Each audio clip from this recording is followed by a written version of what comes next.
রেলের রানিং স্টাফদের কর্মবিরতি প্রত্যাহারের পর শুরু হয়েছে ট্রেন চলাচল। বুধবার ভোর থেকে সকাল ৮টার মধ্যে ঈশ্বরদী জংশন স্টেশন থেকে ৫টি ট্রেন ছেড়ে গেছে।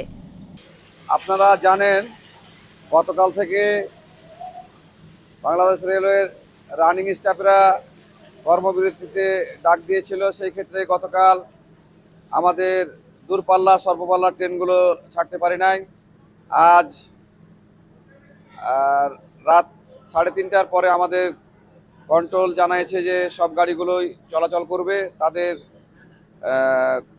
কাজে তারা যোগ দিবে, এই মর্মে সিদ্ধান্ত হয়েছে। আমরা আশা করছি সব ট্রেনগুলোই আমরা নির্ধারিত সময়ে ছাড়তে পারবো। তবে এসব ট্রেনে যাত্রী ছিল খুবই কম। এছাড়া প্রতিটি ট্রেনই বিলম্বে ছেড়েছে। ঈশ্বরদী রেলওয়ে জংশনের সহকারী স্টেশন মাস্টার সুজন কুমার জানান, সকাল 6:05 থেকে সকাল 8টার মধ্যে 5টি ট্রেন ঈশ্বরদী জংশন স্টেশন অতিক্রম করেছে। ট্রেনগুলো বিলম্বে ছেড়েছে। অন্যান্য দিনের তুলনায় যাত্রী বেশ কম ছিল। বুধবার সকাল 6:45টায় ঈশ্বরদী জংশনে গিয়ে দেখা যায় স্টেশনের 2 নম্বর প্ল্যাটফর্মে 6টি বগি নিয়ে দাঁড়িয়ে আছে চাঁপাইনবাবগঞ্জের রহনপুরগামী ঈশ্বরদী কমিউটার ট্রেন। প্ল্যাটফর্মে তেমন যাত্রী সমাগম নেই।